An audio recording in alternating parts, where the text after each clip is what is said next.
Halo rekan semua, pada kesempatan kali ini kita akan belajar bagaimana menggunakan virtual labs dari OLAP.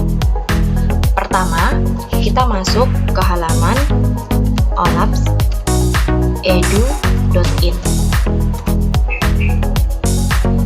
Kita akan masuk pada halaman awal dari OLAPS. OLAPS ini dikembangkan oleh Universitas Amrita yang ada di Mumbai, India. Sehingga untuk bahasanya kita memilih bahasa Inggris. Kemudian di sini ditawarkan berbagai macam mata pelajaran yang dapat dilakukan praktikumnya. Saya memilih untuk mata pelajaran biologi. Nah, di sini tersedia berbagai macam praktikum dari kelas 12, kelas 11, kelas 10, dan kelas 9. Saya akan memilih untuk kelas 11, yaitu praktikum osmosis pada kentang.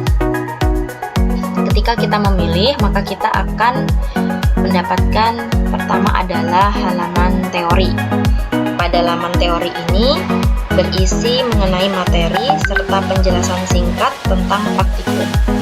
Di dalamnya juga dilengkapi dengan gambar sehingga memudahkan siswa untuk lebih memahami dasar teori. Kemudian, yang kedua ada fitur prosedur. Pada fitur ini terdapat alat dan bahan yang akan digunakan dalam praktikum. Pada praktikum osmosis kentang, diperlukan sebuah kentang yang telah dikupas, kemudian cawan Petri, alas untuk memotong, larutan gula sebesar 20%, pin, pisau, serta aquades. Kemudian ada prosedur atau langkah kerja. Dilengkapi pula dengan harapan hasil dan juga beberapa peringatan dalam pelaksanaan praktikum. Kemudian pada bagian animasi, siswa disuguhkan dengan video animasi percobaan praktikum, sehingga siswa memiliki gambaran bagaimana praktikum tersebut dilakukan.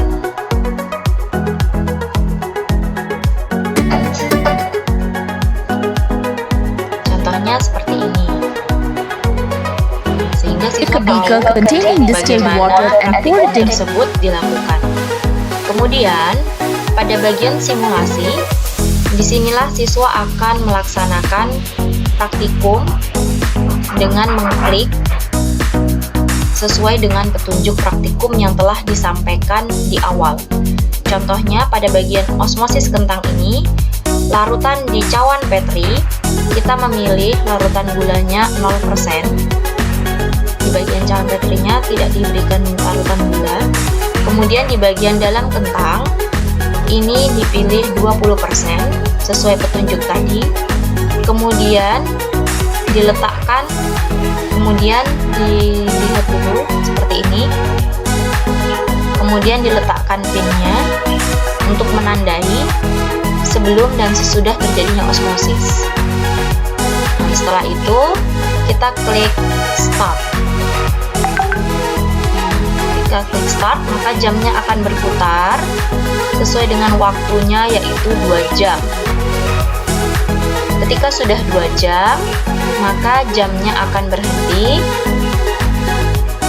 dan kita bisa melihat ada perbedaan tinggi air karena peristiwa osmosis. Di sini kita tandai dengan pin. Setelah itu ada peringatan di sini, kita klik. Nah, osmosis terjadi di sini. Perubahan air terjadi karena adanya perbedaan konsentrasi. Nah, jika ingin diulang lagi, kita bisa klik reset. Nah, kemudian di bagian video, di sini ditawarkan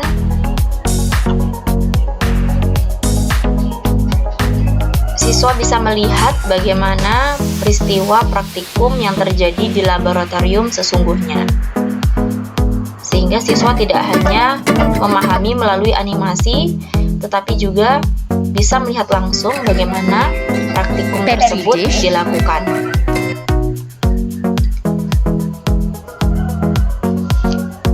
Di bagian Vivavoce, di sini terdapat soal-soal yang berkaitan dengan peristiwa osmosis, soal latihan.